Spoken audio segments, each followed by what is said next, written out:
Hello students, in my previous video we have discussed about the topic pressure. Now we will discuss about pressure exerted by liquids. Liquids also exert pressure as we will learn from the activities we will perform today. So our first activity is liquid pressure. For this we have to take a wide glass tube open at both the ends.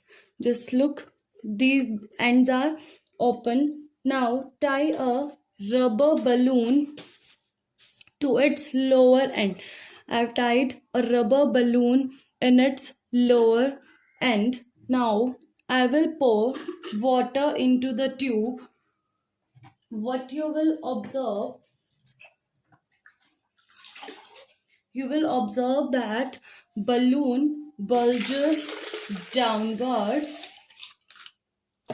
You will observe that balloon bulges downwards. This shows that liquid exert pressure on the base of the container in which they are kept.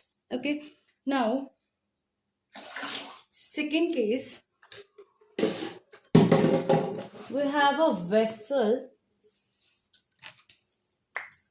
with a tap-like opening at its side. I tied a balloon to the opening and fill the vessel with water.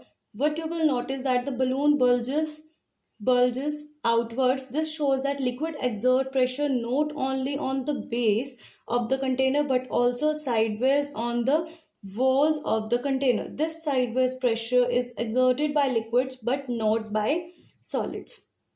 Clear?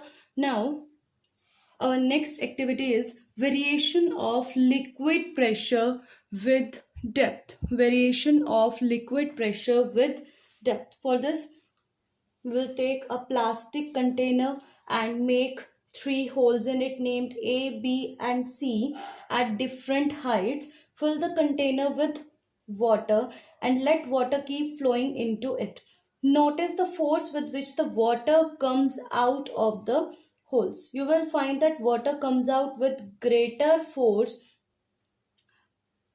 from the holes at greater depth. You will observe that from hole C, the water covers this distance because water comes out with the greater force from hole C because it is at greater depth as compared to B and A, and B water comes out with less force as compared to C from hole B because it is at less depth from that of C. So from hole C water covers this much distance, from hole B water reaches here, and from hole A it covers this distance from the base of the bottle.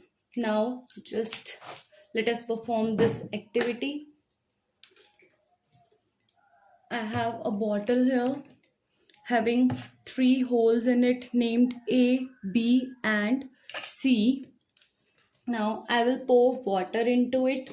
Just observe carefully the pressure exerted by the water coming out from these 3 holes.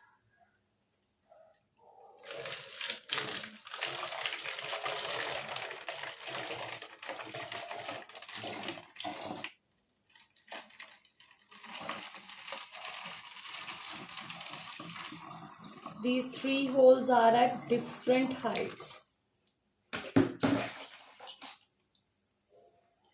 Water starts coming out from the hole C as you have seen.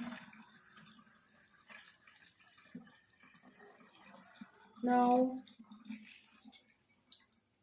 just look at the results, students. From hole C water reaches here. From hole B it goes there, and from hole A it goes there. But we observe that water from the bottommost hole will be spurted out the farthest from the container. This shows that pressure in a liquid increases with the increasing depth. Now we will take it another case. What happens when holes are at the same height? For this, I have a bottle having two holes at the same height. These two holes are at the same height. Now, I will pour water into it. What you will notice that water comes with the same force.